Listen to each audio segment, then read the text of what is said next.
Welcome my dear friends. So today's I am going to discuss 10 important most important MCQs जो कि people development environment से रहने वाले हैं और यहाँ से आपके 6 नंबर पक्के कर लो, क्योंकि जो मैं आपको क्वेश्चंस बता रही हूँ यहाँ से क्वेश्चन 100% आएगा ही आएगा। सो पेपर 1 है। अगर आप इसके फुल नोट्स लेना चाहते हो पेपर 1 के, like notes, current affairs, solver papers, तो आप मुझे मैसेज कर सकते हैं व्हाट्सअप नंबर पे। सो यहाँ पे फर्स्ट क्वेश्चन है, एज पर which of the following ban the use of chlorofluoro components as well as the ozone depletion chemicals, यानी कि निम्नलिखित में से किसके अनुसार क्लोरोफ्लोरो यानी कि CFC से वो यौगिक के साथ साथ अन्य ओजोन परत को नुकसान पहुंचाने वाले रसायनों के उपयोग पर प्रतिबंध लगाया है। तो जो इसका राइट आंसर, देखो ऑप्शंस आपके पास में है, वियना कन्वेंशन है, क्योटो प्रोटोकॉल है, पेरिस एग्रीमेंट है, मॉन्ट्रियल प्रोटोकॉल है and next is Montreal protocol. तो इसका जो राइट आंसर है वो उसकी बात कर लेते हैं। राइट आंसर है यहाँ पे मॉन्ट्रियल प्रोटोकॉल। देखो मॉन्ट्रियल प्रोटोकॉल है ना, दोनों के ऊपर बात करता है, किस किस पे, एक तो CFC गैस पे, दूसरा यहाँ पे ओजोन डिप्लेशन पे। ठीक है, अब हम बात कर लेते हैं इन चारों ऑप्शंस के बारे में। यहाँ पे सबसे पहले हम बात कर लेते हैं Montreal protocol. It is a international treaty design to the protect the ozone layer by phasing out the production of numerous substances that are responsible for ozone heap depletion। यानी कि यहाँ पे बोला है कि यह एक अंतर्राष्ट्रीय संधि है जिसे ओजोन परत की रक्षा के लिए बनाया गया है, ताकि ओजोन परत के क्षरण की जिम्मेदार में कई पदार्थों को चरणबद्ध तरीके से रोका जा सके। It was agreed on the 16th September 1987 और entered into force the 1st January 1989। Match of the following में आ सकता है, क्योंकि बहुत बार मैच ऑफ द फॉलोइंग में आया है। Kyoto protocol, Montreal protocol, Paris agreement, ये सब मैच ऑफ द फॉलोइंग में आया है। इसके ईयर वाइज क्वेश्चन बने हैं। तो मॉन्ट्रियल प्रोटोकॉल कब आया था? 1987 में, बट लागू कब हुआ है? 1989 से ये इन्फोर्स में आया था। याद रहेगी चीज़। नेक्स्ट हम बात कर लेते हैं Kyoto protocol. It was the international treaty that extended by the 1992। अब देखो यहाँ पे क्या बोला है कि ये जो है इंटरनेशनल ट्रीटी है क्योटो प्रोटोकॉल और United nation framework convention on the climate change, यानी कि UNFCCC। ये बहुत बार मैंने पढ़ाया है इसको, हर टॉपिक में मैंने इसको पढ़ाया है, तो आपको ये याद हो जाना चाहिए। UNFCCC की full form commits state parties of the reduce green house gases emission. अब देखो क्योटो प्रोटोकॉल क्यों लाया गया था? ग्रीन हाउस गैसेस इमिशन के लिए लाया गया था। डायरेक्टली इसका यहाँ पे कनेक्ट होता है, इसका आंसर क्वेश्चंस भी यहाँ पे बनता है इसका। Global warming is occurring that human made CO यानी कि कार्बन मोनोऑक्साइड और emission are the drive it. ठीक है, तो ये मैंने आपको बताया कि डायरेक्टली क्योटो प्रोटोकॉल है वो ग्रीन हाउस गैसेस से क्या करता है, रिलेट करता है। अगर आपका इस टाइप से कोई क्वेश्चन बनता है तो वो आपका क्वेश्चन यहाँ पे सही हो जाएगा। अब बात कर लेते हैं पेरिस एग्रीमेंट। पेरिस एग्रीमेंट 2015 में लेके आए थे इसको, और 2015 के अंदर पेरिस एग्रीमेंट है वो बहुत बार पूछा गया है। Often referred to as the Paris accords और the Paris climate accords international treaty climate change adopt in 2015। तो इसको अडॉप्ट कब किया गया था? 2015 में इसको अडॉप्ट किया गया था। Next is the Rio summit. अब रियो समिट की बात करते हैं यहाँ पे। तो रियो समिट यहाँ पे लाया गया था, रियो हुआ था, रियो डी जेनेरो के अंदर इसको हेल्ड हुआ था, और यहाँ पे June 3 to June 14, 1992 में इसको है रियो डी जेनेरो में अर्थ समिट लाया गया था। अब यहाँ पे बात कर लेते हैं इसका जो है कॉन्सेप्ट क्या था यहाँ पे, कि sustainable development to the combined economic growth with ecological responsibility. Okay, तो यहाँ पे पारिस्थितिकी जो भी जिम्मेदारियाँ हैं उसके संयोजित करने के लिए सतत विकास की अवधारणा दी गई थी इसके तहत। आई होप कि आपको ये जो भी है वो समझ में आ गया होगा। अब यहाँ पे बात कर लेते हैं किगाली। यहाँ पे किगाली अमेंडमेंट के बारे में बोला है। To the Montreal protocol various reduce in HCF's consumptions by the late 2040 to the extent of, यानी कि मॉन्ट्रियल प्रोटोकॉल में किगाली संशोधन में 2040 के अंत तक HCF की जो खपत है वो कमी लाने की परिकल्पना की गई है। वेरी वेरी इंपॉर्टेंट है, यहाँ से बहुत सारे क्वेश्चंस बनने के चांसेस है, क्योंकि ये जो है टॉपिक ये एवरग्रीन टॉपिक है। ठीक है, अभी 2040 आया नहीं है, तो ये एवरग्रीन यानी कि इम्पोर्टेंट टॉपिक है ये, या इम्पोर्टेंट MCQs है। और इसका जो राइट आंसर होगा वो मैं आपको यहाँ पे बता देती हूँ। राइट आंसर है ऑप्शन नंबर 3, 80 से 85। ओके, तो 80 से 85 क्या है इसका राइट आंसर होगा। और इतना यहाँ पे इसको HCF है जो खपत करने की बात कही गई है 2040 तक।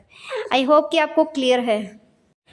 अब बात कर लेते हैं यहाँ पे कि इसका जो एम है protecting the climate of ozone layer, इसका एम क्या है किगाली अमेंडमेंट का, जो है क्लाइमेट चेंज है, ओजोन लेयर है, उसको यहाँ पे प्रोटेक्शन करने का इसका एम है। 2016 में अक्टूबर में इसको यहाँ पे मीटिंग की गई थी, 28 मीटिंग में। और यहाँ पे कितनी पार्टीज शामिल हुई थी, तो कंट्रीज शामिल हुई थी यहाँ पे 170 countries agree at this amendment protocol. Okay, the Kigali amendment aim for the phase down of hydrofluorocarbon by the cutting their production the consumptions। Okay, तो किगाली संशोधन में के उद्देश्य में यहाँ पे बोला गया है किगाली संशोधन के उद्देश्य में जो है हाइड्रो यानी कि हाइड्रोफ्लोरोकार्बन के उत्पादन और खपत में जो कटौती करके चरणबद्ध तरीके से कम करना है। With the Kigali amendment of the Montreal Protocol and become of the more powerful instrument against global warming. अब किगाली संशोधन के साथ में मॉन्ट्रियल प्रोटोकॉल है, उसको भी यहाँ पे लाया गया था, ग्लोबल वार्मिंग के खिलाफ एक शक्तिशाली साधन बन गया था। यानी कि दोनों को मतलब कि यहाँ पे जो है कह सकते हैं कि HCF जो गैसेस होती है, ग्रीन हाउस गैसेस होती हैं, ओजोन लेयर को यहाँ पे प्रोटेक्ट करने के लिए यहाँ पे इसको लाया गया था overall. The amendment entered into the force 1 जनवरी 2019। अब जो ये अमेंडमेंट है ये इनफोर्स में आया था 2019 के अंदर जनवरी में। Provided has been the ratified by the list 20 parties. अब देखो यहाँ पे रेटिफाइड किया था, ठीक है। तो the goals is achieve 80% reduction of the HCF consumption by the 2047। अब देखो यहाँ पे क्या बोला है कि 2047 तक आपको HCF में कंजप्शन को रिडक्शन करना है या रिड्यूस करना है 80% से। आई होप कि आपको ये पॉइंट्स क्लियर हो गए हैं, तो प्लीज़ लाइक करती हो। चलिए, the impact of the amendment will the avoid up to the 0.5 degree Celsius. Last जो मैंने 2 दिन पहले वीडियो करवाया है, सारे के सारे वीडियो देख लेना अगर आपको JRF लेना है तो। मैं इतनी मेहनत क्यों कर रही हूँ, क्योंकि आपका JRF क्लियर हो जाए, ठीक है। आप प्लीज़ चैनल को ज़्यादा से ज़्यादा शेयर करिए, जितने भी आपके नियर बाई UGC नेट का एग्जामिनेशन दे रहे हैं। अगर आप शेयर करोगे तो ही यहाँ पे मैं आपको आगे की क्लासेस प्रोवाइड करवा पाऊँगी, अदरवाइज़ मैं यहाँ पे ड्रॉप कर दूँगी, क्योंकि आप लोग कोई भी शेयर नहीं करते हो ना लाइक करते हो। Under which of the following agreement was decided to limit increase of in the global average temperature to well below 2 degree Celsius. So यहाँ पे बोला है कि निम्नलिखित में से किस समझौते के तहत है वैश्विक औसत तापमान 2% की वृद्धि से नीचे सीमित करने का निर्णय लिया गया था। तो यहाँ पर मैं आपको बता देती हूँ, उसको इसका राइट आंसर है वो है ऑप्शन नंबर 1, यानी कि पेरिस एग्रीमेंट के अंदर इसको निर्णय लिया गया था कि इसका जो 2 डिग्री सेल्सियस है उसको नीचे रखा जाए तापमान को। और लेकिन एवरी ईयर इंक्रीज होता जा रहा है, कम नहीं हो रहा है। और इसमें सिर्फ और सिर्फ मनुष्य ही इस टेम्परेचर को कम कर सकते हैं। ज़्यादा से ज़्यादा पेड़ पौधे लगाने चाहिए आपको, उसी से ही टेम्परेचर थोड़ा डाउन में आ सकता है। अब जैसे कि यहाँ पे क्योटो प्रोटोकॉल के बारे में मैंने लास्ट वीडियो में भी बताया था, लास्ट क्वेश्चन में भी बताया था कि Kyoto protocol was a international treaty है जो कि 1992 United framework convention climate change के तहत इसको लेके आए थे। और इसको मेन यहाँ पे ह्यूमन मेड CO इमिशन को यहाँ पे कम करने के लिए इसको लेके आए थे, ग्लोबल वार्मिंग को। और मॉन्ट्रियल प्रोटोकॉल लेके आए थे 1987 के अंदर, लेकिन इन फोर्स यानी कि लागू किया गया था 1989 के अंदर। और रियो समिट यहाँ पे देखो, रियो समिट हुआ था रियो डी जेनेरियो के अंदर हुआ था, जून 3 से लेकर जून 14 तक। सो ये आपको ध्यान रखना है।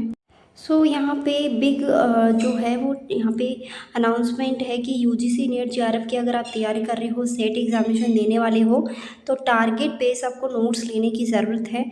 उसी से आपको अपनी स्टडीज़ करने की ज़रूरत है। टारगेट बेस्ड नोट्स लेके आप अपनी स्टडीज़ को कंटिन्यू करिए। पेपर 1 जनरल में आपको नोट्स मिलेंगे, current affair solver short notes मिलेंगे, टू द पॉइंट नोट्स मिलेंगे टारगेट एग्जामिनेशन के। अगर आप इंग्लिश मीडियम से हो तो आपको सॉल्वर पेपर्स भी मिल जाएंगे। पेपर 2 सब्जेक्टिव होता है जिसमें नोट्स प्रोवाइड है आपको, नोट्स आपको मिल जाएंगे। आप ही सिर्फ और सिर्फ आपको व्हाट्सअप मैसेज करना है नंबरों पे। अगर आप मेरे सब्सक्राइबर हैं तो आपको 50% डिस्काउंट ऑफर आपको मिल जाएगा। अगर आप मेरे सब्सक्राइबर हो तो सब्सक्राइब करके आना चैनल को। अब ये क्वेश्चन यहाँ पे यूजीसी नेट एग्जामिनेशन में ऑलरेडी पूछा गया है, इसलिए मैं आपको ये करवा रही हूँ क्वेश्चन यहाँ पे। तो देखो 198 200 198 202, इसके अंदर यहाँ पे डिफरेंस आपको निकालना है। जब ज़्यादा का डिफरेंस नहीं होता था आपको माइनस करके ही यहाँ पे निकालना है। तो देखो आप इसमें जैसे आप इसमें प्लस करोगे तो यहाँ पे 4 आ जाएगा, ठीक है। 4 होता है 2 का स्क्वायर, 2 का स्क्वायर होता है।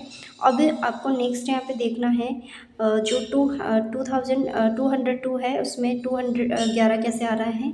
तो यहाँ पे कितने आ रहा है, 9 आ रहा है। तो 9 होता है 3 का स्क्वायर। तो देखो 2 का स्क्वायर चल रहा है, फिर 3 का स्क्वायर चल रहा है, फिर 4 का स्क्वायर चलेगा, फिर 5 का स्क्वायर चल रहा है। तो यहाँ पर आपको क्या करना है, ये जो नंबर दिए हुए हैं 227, इसमें 5 का स्क्वायर जोड़ देना है। यानी कि 5 का स्क्वायर होता है 25। तो यहाँ पर इसका जो आंसर आ जाएगा 252। इसका जो आंसर है राइट आंसर हो जाएगा 252, इसका राइट आंसर होगा। ठीक है। इंस्टाग्राम पे बच्चे और भी कमेंट कर रहे हैं, लेकिन इसका जो राइट आंसर होगा वो 252 होगा। नेक्स्ट यहाँ पे जो है question, United Nation organization was established in the year. अब यहाँ पे जो इसका राइट आंसर होगा 1945। ठीक है। तो यूनाइटेड नेशन ऑर्गेनाइजेशन इस्टेब्लिश हुआ था 1945 के अंदर। आप यहाँ पे आंसर देख सकते हो। इसका जो राइट आंसर होगा option number second. United Nation organization is a international organization founded in 1945। Establishment हुआ था ये 24 अक्टूबर 1945 के अंदर। जो स्थापना है वो 24 अक्टूबर 1945 में होता। और ये फाउंडर किया गया था, सेकेंड वर्ल्ड वार हुआ था तब 51 countries committed maintaining international pieces and securities and यहाँ पे डेवलपमेंट फ्रेंडली रिलेशंस। तो इसको लेके आए थे, किसको लेके आए थे, यूनाइटेड नेशन ऑर्गेनाइजेशंस को। Thank you so much for watching this video. If you want the best notes so आप मुझे व्हाट्सएप मैसेज कर सकते हैं। नेक्स्ट आपको किस टॉपिक पे क्लासेस चाहिए ये भी आप मुझे बता देना। Thank you so much.